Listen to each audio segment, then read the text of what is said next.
The civilian transport ship Horizon's Edge moved through the darkness of space at speeds that would have seemed impossible just 5 years ago.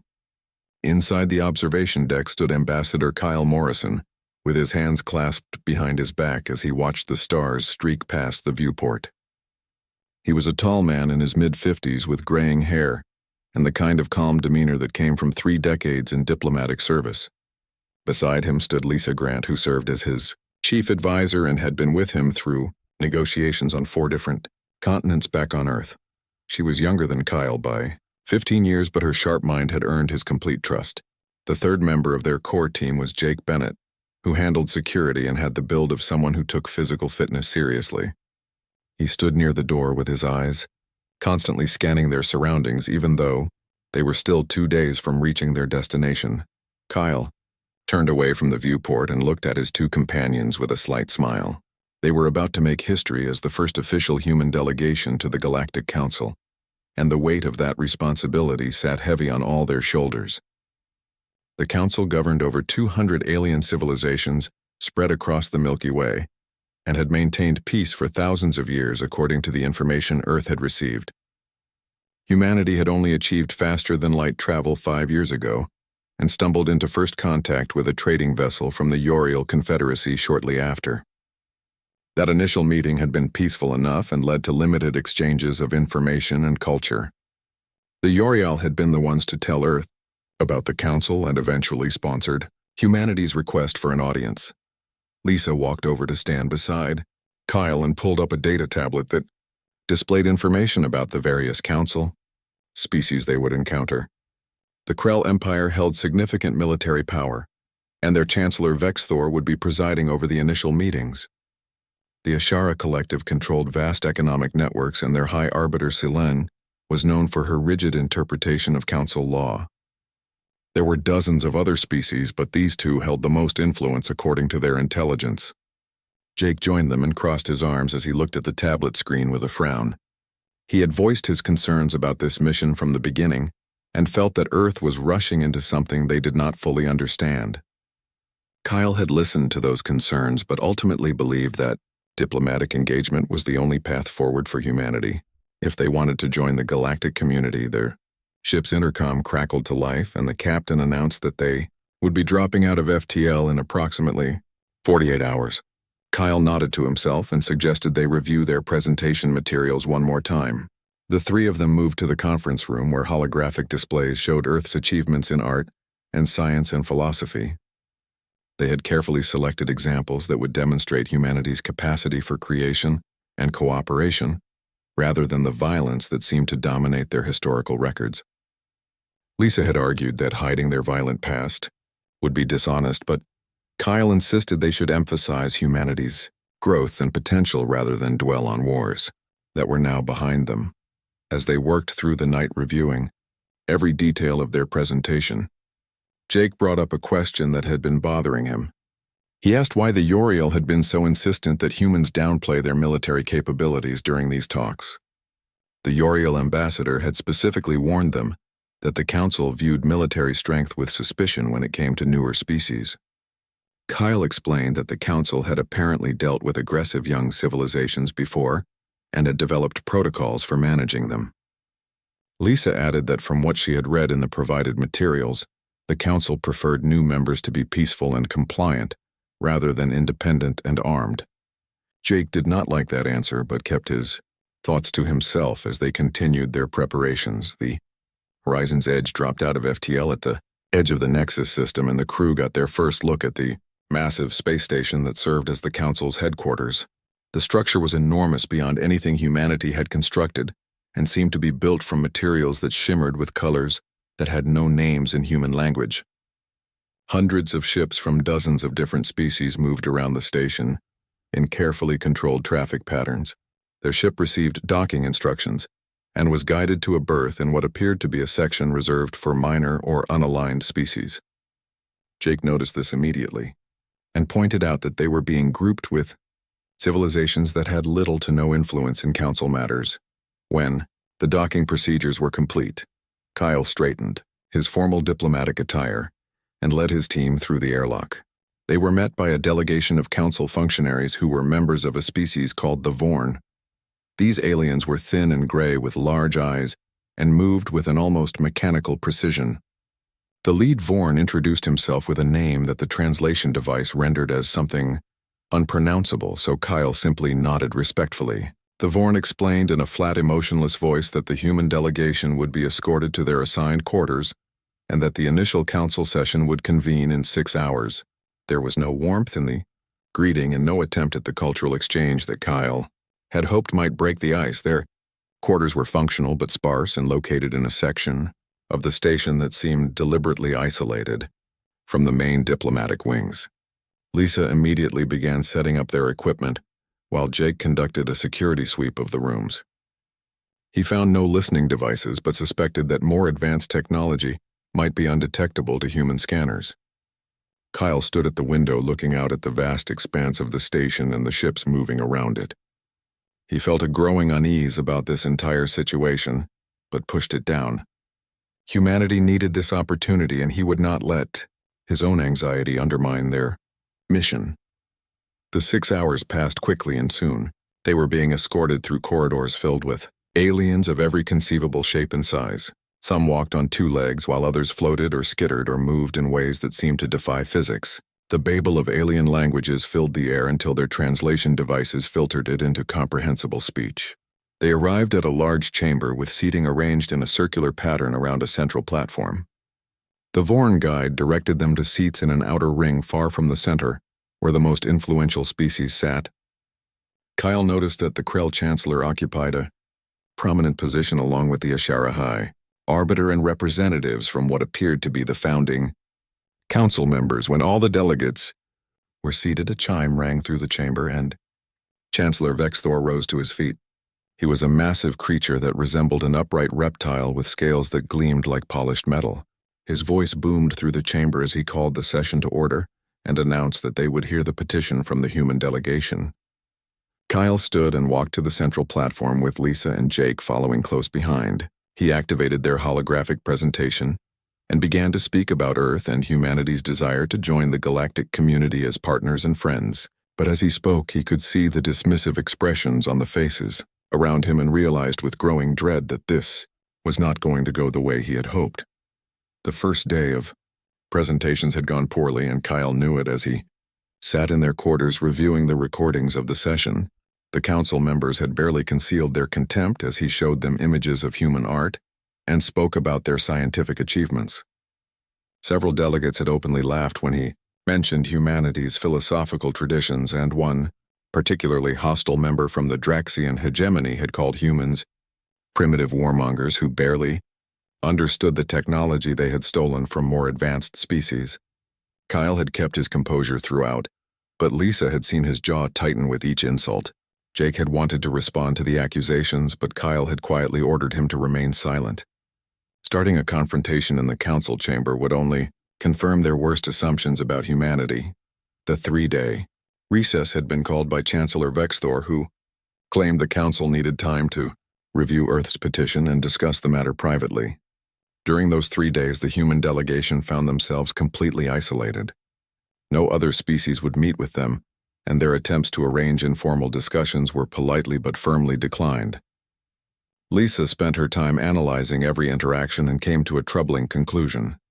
The council had already made their decision before the humans ever arrived, and these proceedings were nothing more than theater. Jake agreed with her assessment and urged Kyle to consider leaving immediately. He argued that they had done their duty by presenting humanity's case, and staying longer would only expose them to greater danger. Kyle refused to abandon the mission and insisted they had to see this through to whatever end awaited them. On the morning of the 4th day, they received a summons to the Grand Chamber, which was apparently a larger and more formal venue than where they had given their initial presentation. The message stated that all 200 council species would be in attendance for the final deliberations. Kyle dressed carefully in his formal attire and checked his appearance one last time before leaving their quarters. Lisa carried a datapad with prepared responses to various scenarios they had anticipated. Jake wore his dress uniform, but Kyle noticed he also had a small weapon concealed beneath his jacket. He started to object, but Jake cut him off and said flatly that he would not walk into that chamber completely defenseless. Kyle decided not to argue, and the three of them followed their Vorn escort through the station. The grand chamber was massive beyond anything Kyle had imagined, and could easily hold thousands of beings. The architecture seemed designed to make anyone standing at the center feel small and insignificant. Seating rose in curved tiers on all sides, creating an amphitheater effect, where every eye could focus on whoever stood in the middle.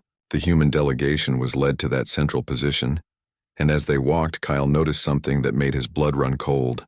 The few species that had shown them any courtesy during their time here were absent from the chamber. The Yoriel who had sponsored their petition were nowhere to be seen. The Mindari who had at least been polite during brief encounters in the corridors were also missing. Only the hostile and dismissive species had gathered for this session. Chancellor Vexthor stood and the chamber fell silent immediately. His massive form seemed even more intimidating in this vast space, and when he spoke, his voice carried a weight of absolute authority. He began by stating that the Galactic Council took its responsibilities seriously and had carefully considered humanity's petition for membership. Kyle felt Lisa tense beside him as the Chancellor's tone made it clear this would not be a favorable decision, but what came next was far worse than a simple rejection. Vexthor declared that humanity represented a clear and present danger to galactic peace based on evidence the Council had gathered. He gestured, and holographic displays appeared throughout the chamber, showing what he claimed were images of human military buildups and plans for aggressive expansion. Kyle stared at the images in disbelief because he knew immediately they were fabrications. The military installations shown in the hollows were far more advanced than anything Earth possessed, and the documents detailing invasion plans were complete fiction. He started to speak, but Vexthor cut him off with a sharp gesture. The Chancellor continued his presentation and accused humanity of hiding their true nature behind a facade of peaceful intentions. He claimed that analysis of human history showed an unbroken pattern of violence and conquest that would inevitably be directed at the galaxy if left unchecked. Other council members began to voice their agreement, and the chamber filled with calls for action against the human threat. Lisa stepped forward and demanded to know where this so-called evidence had come from, because none of it was real. Her voice carried across the chamber but was met with dismissive laughter from several delegates. High Arbiter Silene rose and stated coldly that the evidence had been verified by Council intelligence services and its authenticity was not in question. Jake moved closer to Kyle and whispered urgently that they needed to leave immediately, because this entire situation had become dangerous. Kyle knew Jake was right, but he also knew they would never be allowed to simply walk out of the chamber. He raised his voice and addressed the Council directly. He stated clearly that the evidence was false and demanded a proper investigation before any judgments were made. He invoked the Council's own laws regarding due process and the rights of accused parties. Chancellor Vexthor's expression shifted to something that might have been satisfaction. He declared that the Council was well within its rights to take preventative action against species that posed existential threats to galactic stability. He cited several precedents from Council history, where young aggressive civilizations had been neutralized before they could spread violence across the stars. Kyle felt his heart hammering as he realized what was about to happen. This was not a trial or even a formal judgment. This was an execution that had been planned before the humans ever arrived at the station. He looked at Lisa and Jake and saw his own understanding reflected in their faces. The vote was called, and every single council member voted in favor of what Vexthor called preventative justice. The chamber erupted in approval as the decision was announced. Kyle tried once more to speak, but armed guards had already begun moving toward the central platform. He saw they were Krell soldiers in heavy combat armor, and knew that resistance would be futile. Lisa grabbed his arm and told him not to do anything that would give them an excuse for further violence. Jake positioned himself between Kyle and the approaching guards, but Kyle ordered him to stand down. He would not let his people die here in a pointless fight. Chancellor Vexthor pronounced the sentence with theatrical formality. Ambassador Kyle Morrison of Earth would be executed immediately as a message to his species. The message was simple and brutal. Humanity had 30 days to submit completely to Council authority, which meant total disarmament and acceptance of Council oversight over all aspects of human civilization. If Earth refused, Then the Council would dispatch its fleets to eradicate humanity entirely. Kyle listened to this pronouncement and felt a strange calm settle over him. He had come here hoping to build bridges, and instead he would become a martyr. But he would not go quietly into whatever death they had planned.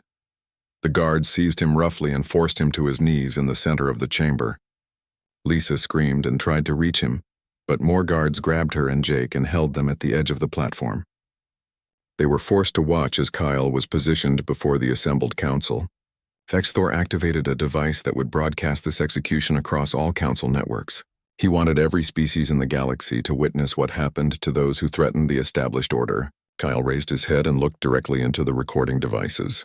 His voice was steady and clear as he spoke his final words. He told them they had made a grave mistake in murdering an innocent man who came in peace. He said that humans never forget and never forgive those who kill their own. He warned them that Earth would answer this crime, and the answer would be written in fire across the stars. The execution method was quick but deliberately humiliating, as Vexthor wanted to strip away any dignity from the human. Energy beams struck Kyle from multiple angles and his body collapsed to the chamber floor. Lisa was sobbing and Jake was fighting against the guards holding him with futile rage. The chamber erupted in approval again, as if they had just witnessed some great victory. Vexthor ordered the human survivors released and Kyle's body returned to them.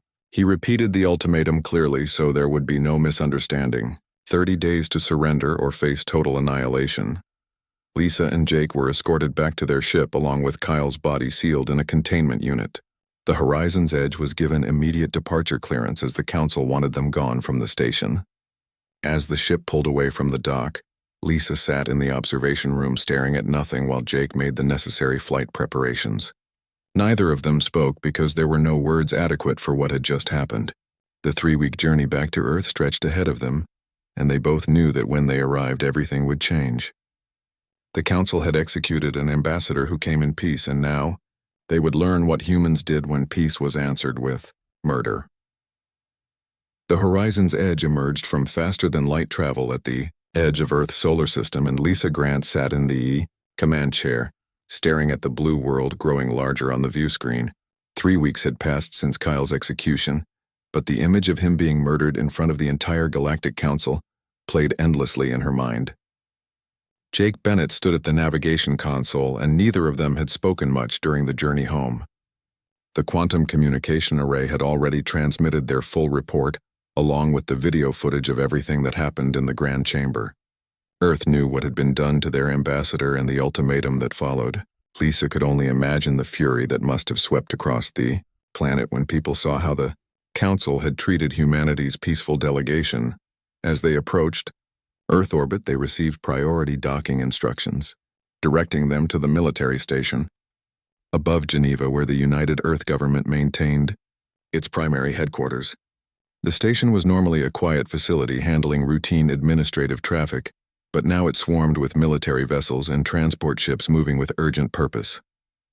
Lisa noticed immediately that these were not the civilian craft humanity typically used for space operations. These ships had aggressive profiles with weapon ports clearly visible and armor plating that spoke of serious military intent. Jake saw them too and commented quietly that Earth had apparently not been idle during the 3 weeks of their journey home. They docked at the military berth and were met by an honor guard that escorted them directly to the main conference facility. The corridors were filled with personnel moving with focused intensity, and Lisa recognized several high-ranking military officers she had only seen in news broadcasts. They were led into a large chamber where the entire United Earth government leadership had assembled. President Daniel Hayes stood at the head of the table, and beside him was Fleet Admiral Christina Cole, who commanded all of Earth's military forces. Around the table sat representatives from every major nation and organization that had unified under the Earth government after first contact with alien species. The mood in the room was unlike anything Lisa had ever experienced, and she could feel the rage barely contained beneath the surface of every person. President Hayes greeted Lisa and Jake with grave formality and asked them to present their full account of what happened, even though everyone had already seen the recordings. Lisa walked them through every detail from the moment they arrived at Nexus Prime to the execution and the ultimatum delivered by Chancellor Vexthor. Her voice remained steady as she described watching Kyle die, but Jake had to pause several times when giving his portion of the report. When they finished, there was absolute silence in the chamber for several long moments. Then Admiral Cole asked a single question that cut to the heart of everything. She wanted to know if Lisa and Jake believed there had ever been any chance of peaceful resolution, or if the execution had been predetermined before the human delegation ever arrived. Lisa answered without hesitation that the entire proceeding had been theater designed to justify what the council had already decided to do. The fabricated evidence and the absence of any species friendly to humanity made it clear this was an orchestration rather than a legitimate judgment. Jake added that the council viewed humans as primitives who could be intimidated into submission through violence. They had executed Kyle as a demonstration of power and expected Earth to surrender rather than face their military might. President Hayes nodded slowly and thanked them for their service and sacrifice. He told them that Kyle Morrison had died believing in peace and diplomacy, but that his death would not be in vain.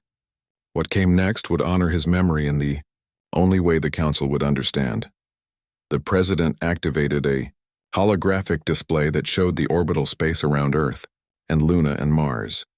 Dozens of previously hidden facilities lit up across the display, and Lisa realized with shock that humanity had been building a military fleet far more extensive than anything the public knew about.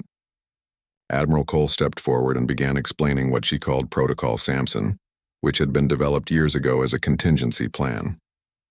When humanity first achieved faster-than-light travel and realized they were entering a galaxy full of potentially hostile alien civilizations, the military leadership had advocated for hidden defensive preparations.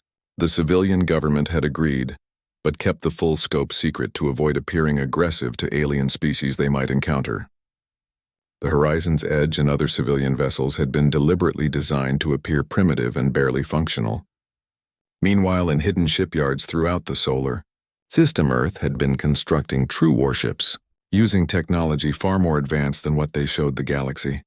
Admiral Cole continued her briefing and explained that human ships incorporated experimental weapons, systems, and propulsion technology that the Council knew nothing about.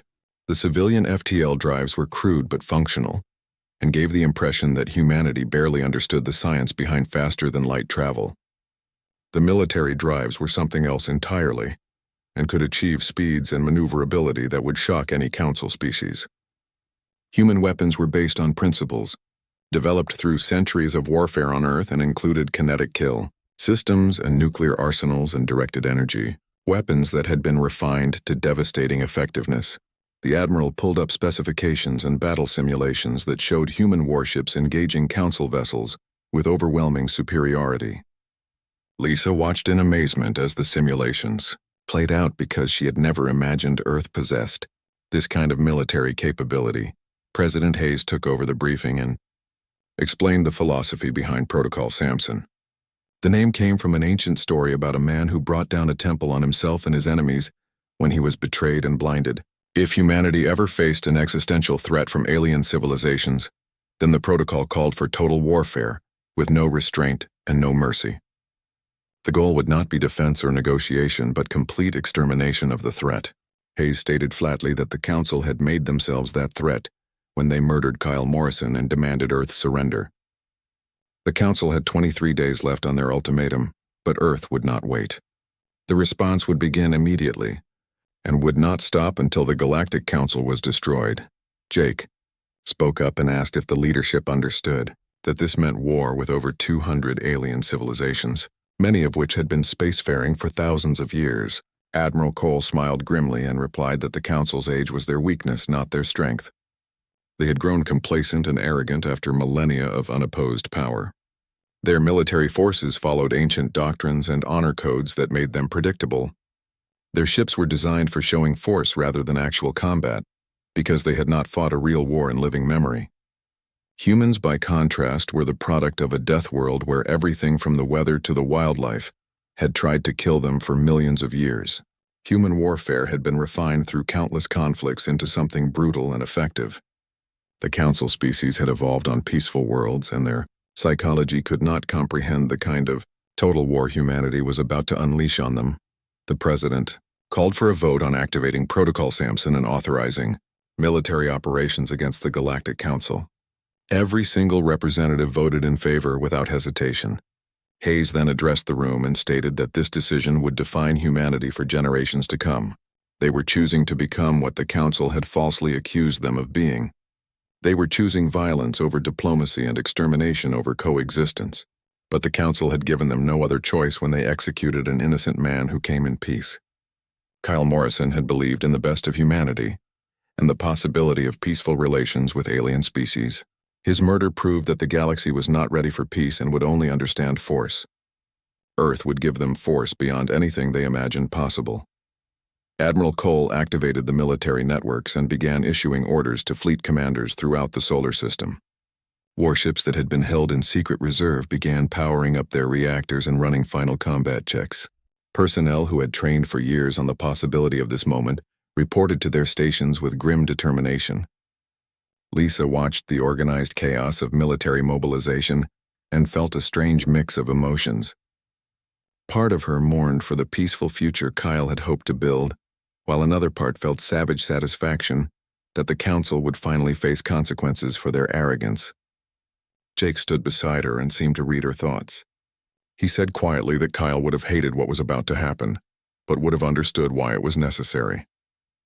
President Hayes called Lisa and Jake to a private office after the main briefing concluded. He told them that their service to humanity was not finished and offered them positions in the diplomatic corps that would follow the military fleets. There would need to be communication with those Council species who chose to surrender or seek neutrality, and humans who had seen the Council's treachery firsthand would be invaluable in those negotiations.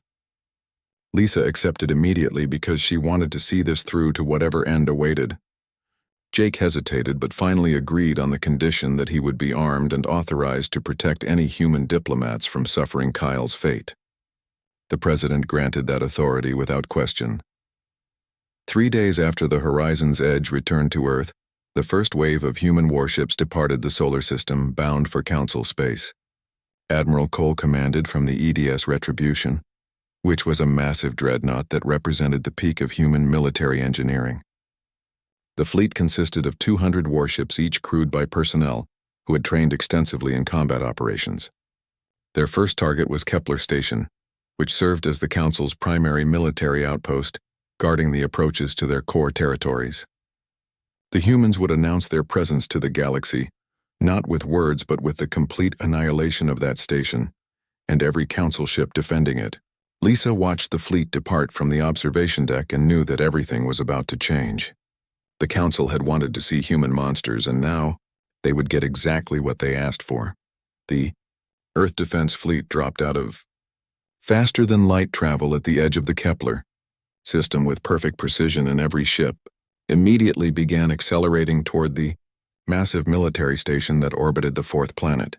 Admiral Christina Cole stood on the bridge of the EDS Retribution and watched the tactical displays update as sensors swept the system. Kepler Station was even larger than intelligence reports had suggested, and bristled with weapon emplacements that could probably destroy a small fleet under normal circumstances. The Council Defense Force consisted of 60 warships from various member species, all positioned in defensive formations around the station. It was an impressive display of military power that would have intimidated most species into retreating. Humans were not most species. Captain Greg Phillips commanded the Vanguard Squadron aboard the EDS Vengeance and received authorization from Admiral Cole to begin the attack. His ship led 20 other destroyers in a high-speed assault run directly toward the Council defensive line.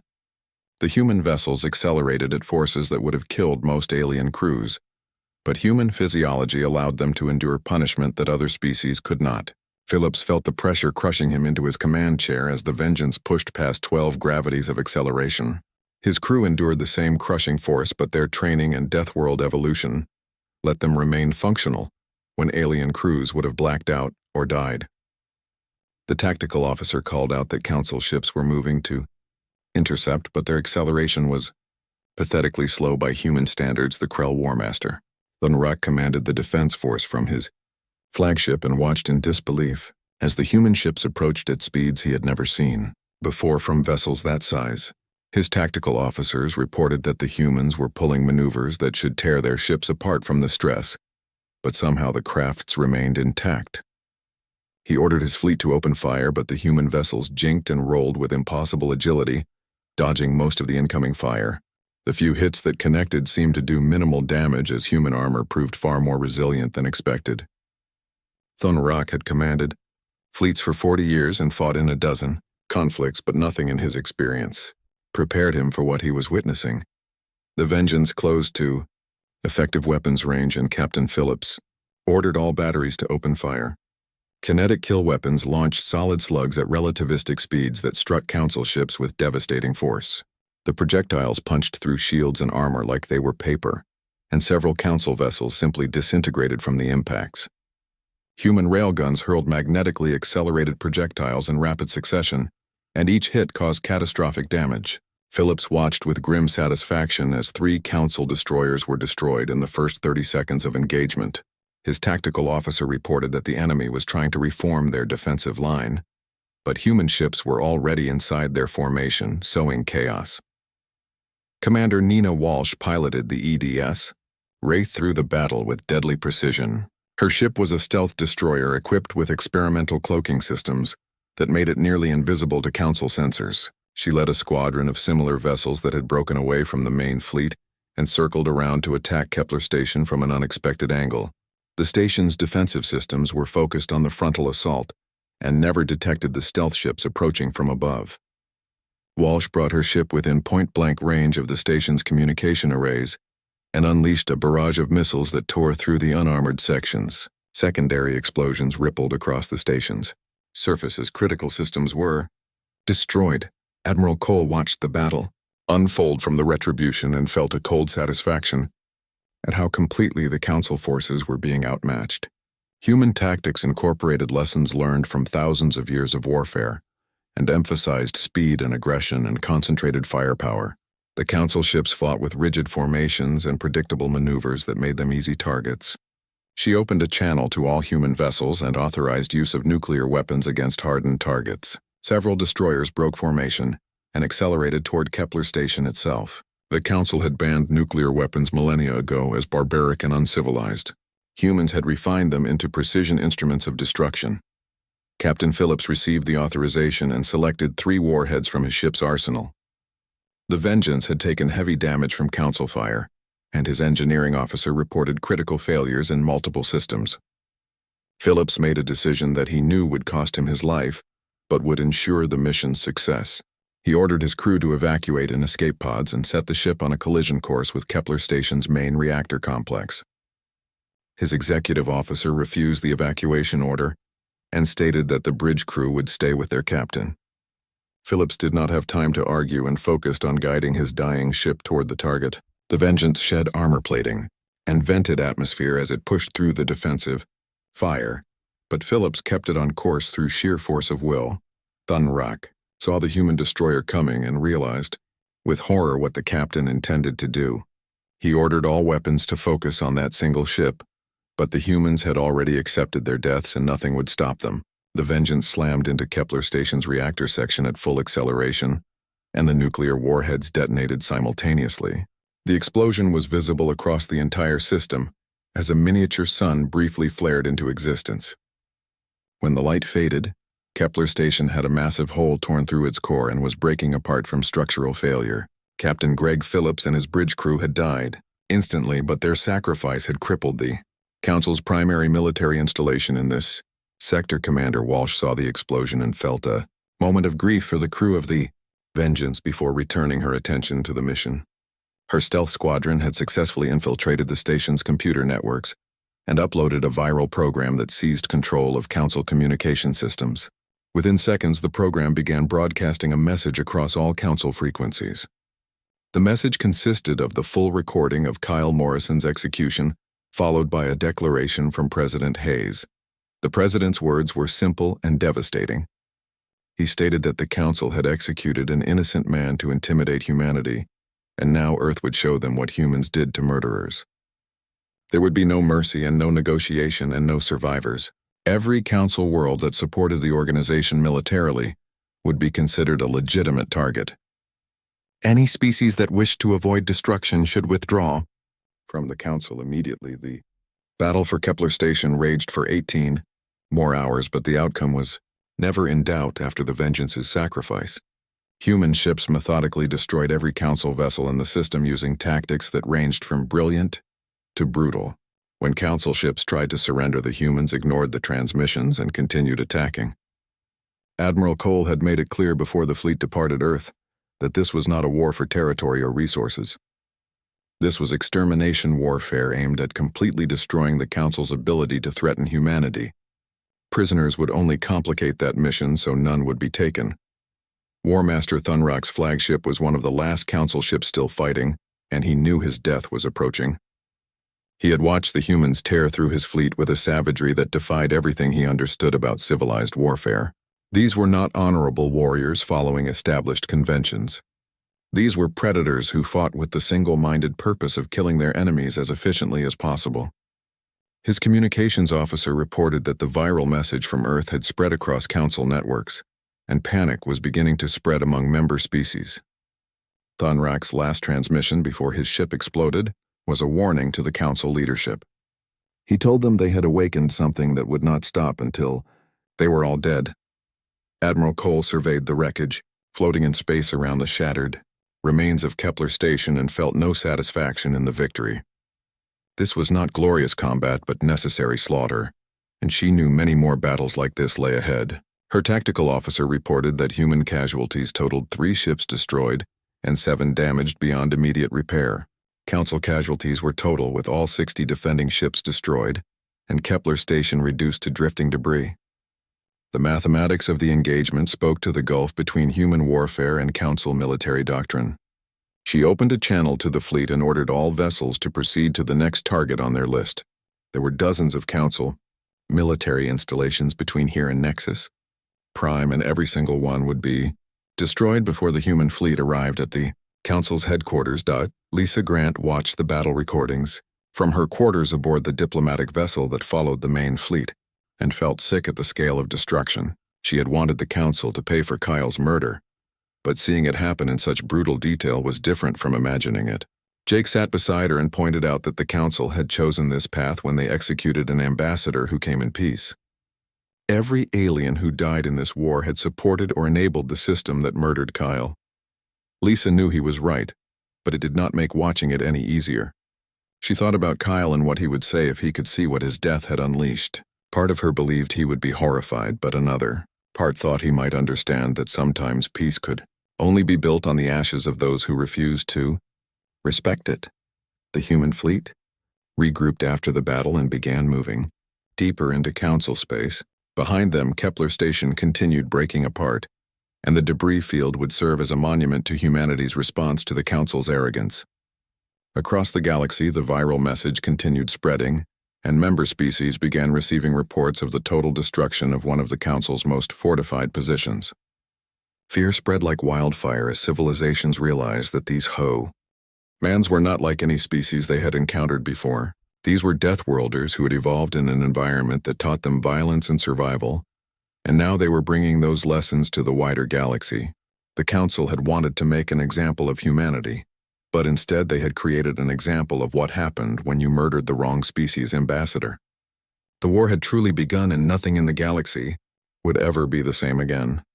The war spread across the galaxy over the following months, like a fire consuming everything in its path, and humanity showed no signs of slowing their advance.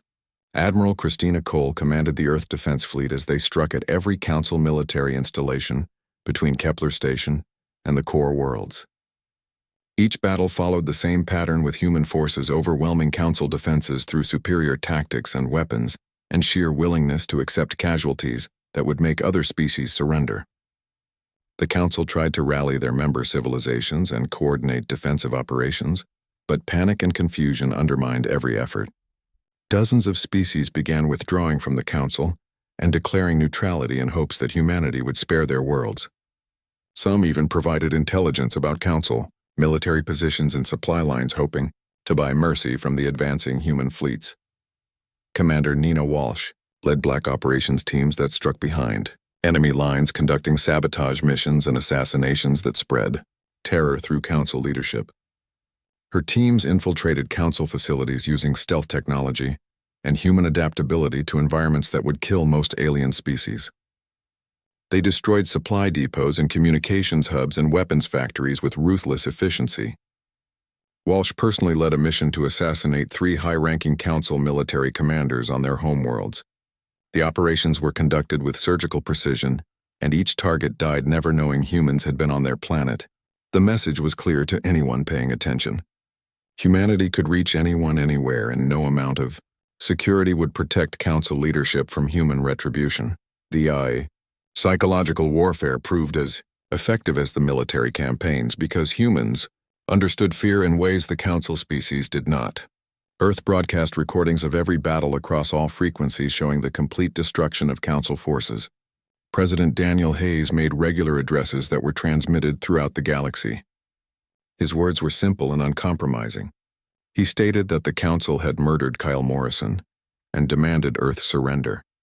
And now humanity would accept nothing less than the complete dissolution of the Council and the execution of its leadership. Any world that continued supporting the Council militarily would be considered an enemy. Any species that withdrew and remained neutral would be spared. But those who stood with the murderers would share their fate.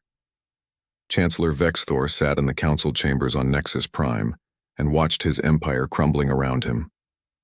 The Krell had been the dominant military power in the Council for centuries, but their fleets were being systematically destroyed by human forces. His military advisors reported that every engagement resulted in catastrophic losses, while human casualties remained surprisingly light. The humans fought with tactics that seemed suicidal, but somehow worked because of their superior technology and ability to endure physical punishment. Vexthor had expected the humans to sue for peace after losing a few battles, but instead they pushed deeper into Council space with growing momentum. High Arbiter Silene attended the emergency sessions and argued that the Council should negotiate before more worlds were destroyed. Vexthor refused because admitting they had been wrong about humanity would undermine the entire foundation of Council authority. The fracturing of the Council accelerated as member species realized the cost of Vexthor's pride. The Yoriol Confederacy that had originally sponsored humanity's petition officially withdrew from the Council and transmitted a message to Earth. They apologized for not standing with the human delegation during the proceedings and offered to provide intelligence about Council defenses. The Mindari followed, and then dozens of other species who recognized that continuing this war would only result in their own destruction. Within 6 months of the war's beginning, over half the Council membership had withdrawn, leaving only the core founding species and their most loyal allies. The Council that had governed the galaxy for millennia was collapsing under the weight of its own arrogance. Admiral Cole received reports from intelligence services that morale among remaining Council forces had reached critical lows. Entire fleets were surrendering without firing a shot when human vessels appeared in their systems. Some Council species were experiencing internal rebellions as their populations demanded withdrawal from the war. The Admiral convened a meeting with her senior commanders to plan the final phase of operations. The objective was clear and had been from the beginning. They would assault Nexus Prime itself and capture or kill the Council leadership. Captain Greg Phillips had died making that goal possible, and thousands of other humans had sacrificed their lives in the battles since Kepler Station. Admiral Cole intended to see their sacrifice honored with total victory. Lisa Grant worked with the diplomatic corps to manage relationships with the species that had withdrawn from the Council. Her experience at Kyle's execution gave her unique insight into which aliens had truly opposed the murder and which had simply been cowards. The Yoriel received full pardons, and Earth even established preliminary trade agreements with them. Other species were evaluated case by case based on their actions during the proceedings and their willingness to assist humanity now. Those who had actively called for Kyle's death or celebrated it found their worlds blockaded by human vessels. Lisa took no pleasure in this work but recognized its necessity. The galaxy needed to understand that humanity remembered both friends and enemies with equal clarity. Jake Bennett commanded security forces for the diplomatic mission and ensured that no human would ever again be vulnerable the way Kyle had been. He trained teams in close protection and threat assessment and created protocols for diplomatic engagement that assumed hostility until proven otherwise. Jake had watched his friend die helpless to prevent it, and that memory drove him to ensure it never happened again. He worked closely with military intelligence to identify potential threats and personally vetted every alien that requested meetings with human representatives. His methods were considered extreme by some, but Lisa supported him completely because she understood the stakes. The Earth Defense Fleet arrived at Nexus Prime 5 months after departing from the solar system. The massive station that had seemed so impressive when the human delegation first arrived now stood alone without the protection of the vast council fleet that once guarded it. Admiral Cole broadcast a message to the station, demanding the surrender of Chancellor Vex Thor and the other council leaders who had voted for Kyle Morrison's execution. She gave them 1 hour to comply before the assault would begin. The station's response came from Vex Thor himself, who still believed somehow that council authority meant something. He refused surrender and threatened humanity with consequences they could not imagine. Admiral Cole ended the transmission and ordered all ships to begin the attack. The battle for Nexus Prime lasted 3 days and became the bloodiest engagement of the entire war. The station had defensive systems far more advanced than anything at Kepler, and the remaining council forces fought with desperate courage. Human casualties were severe, as ship after ship was destroyed trying to break through the defensive grid. Admiral Cole watched her fleet being torn apart and knew that conventional assault would cost too many lives. She made a decision that would haunt her but accomplished the mission. She ordered the Retribution to ram directly into the station's main defensive hub at full acceleration. Her crew had 15 minutes to evacuate while she stayed on the bridge to guide the ship in. The massive dreadnought struck Nexus, Prime like the hammer of an angry god, and the resulting explosion tore through multiple sections of the station. With the main defenses down, human boarding teams launched assault pods toward the crippled station. Jake Bennett led one of these teams because he had requested permission to be present when the council leadership was captured. The fighting inside the station was brutal and close quarters as council security forces tried to protect their leaders. Humans pushed through the corridors accepting casualties that would have broken any other species. Jake's team reached the Grand Chamber where Kyle had been executed and found Vex Thor with a small group of guards making their final stand. The battle was short and savage, and when it ended, Vex Thor was the only alien left alive. Jake stood over the Chancellor with his weapon aimed at the alien's head and wanted desperately to pull the trigger. But orders were clear. The council leaders would stand trial before execution. Chancellor Vex Thor and 17 other council leaders who had voted for Kyle's execution were brought before a human tribunal in the same Grand Chamber, where they had condemned an innocent man. President Hayes presided over the proceedings along with representatives from Earth's unified government. The charges were simple: murder of a diplome, Attic Envoy, and conspiracy to commit genocide against humanity. The evidence was overwhelming and consisted primarily of the Council's own recordings. The trial lasted 3 days because humans believed in due process even for those who had denied it to Kyle Morrison. When the guilty verdicts were announced, there was no surprise. The sentences were death by the same method used on Kyle. The executions were broadcast across every council network, just as Kyle's murder had been. President Hayes stood before the cameras and addressed the galaxy. He stated that the Galactic Council had been dissolved by force because it had proven itself corrupt and murderous. The species that had participated in Kyle Morrison's execution had paid the price. Those that withdrew and remained neutral were forgiven. Those that had helped humanity were welcomed as friends. A new order would emerge from the ashes of the old based on mutual respect and sovereign equality. Earth did not seek to rule the galaxy, but made it absolutely clear that humanity would never again tolerate threats or violence against their people. Any species that raised a hand against humans would face total annihilation without mercy or hesitation. Lisa Grant watched the executions from the observation area and felt empty inside. Justice had been served, but Kyle was still dead and thousands of humans had died avenging him. She thought about the man who had believed in peaceful coexistence and wondered if this outcome dishonored his memory or honored it. Jake stood beside her and seemed to read her thoughts. He said quietly that Kyle had died believing in diplomacy, but the galaxy had proven itself unworthy of that belief. Sometimes peace could only be built on the bodies of those who refused to respect it. Lisa wanted to argue but could not find the words, because she knew deep down that he was right. The war officially ended 6 months after it. began with the execution of the Council leadership and the dissolution of their government. Humanity established a memorial station at the site where Nexus Prime had been and named it Morrison Station in honor of the man whose murder had changed everything. The station served as a reminder to the galaxy of what happened when you answered peace with violence. Earth began the slow process of establishing diplomatic relations with the surviving species based on principles of equality and mutual respect. Some civilizations welcomed humanity, while others remained fearful of the Death Worlders who had destroyed the most powerful organization in galactic history. President Hayes made it clear that the choice was theirs. Humanity wanted friends but would settle for fearful neighbors if friendship proved impossible. Lisa Grant returned to Earth after 2 years in the diplomatic service that followed the fleet.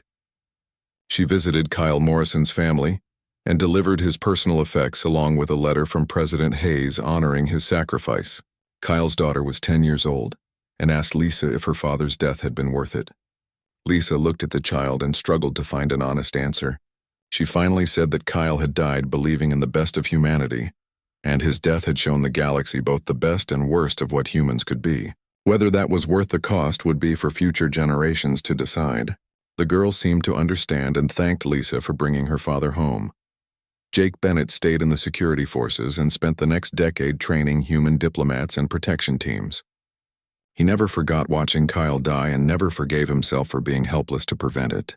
His protocols became standard for all human diplomatic missions and ensured that ambassadors would never again be vulnerable to alien treachery. He eventually retired and wrote a memoir about the war that became required reading at Earth's Diplomatic Academy.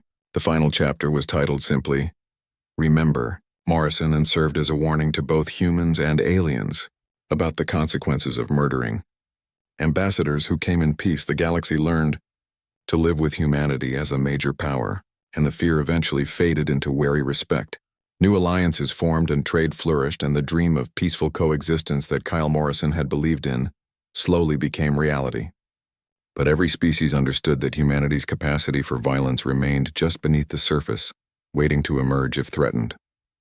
Earth maintained its military fleets and continued developing weapons technology as insurance against future threats.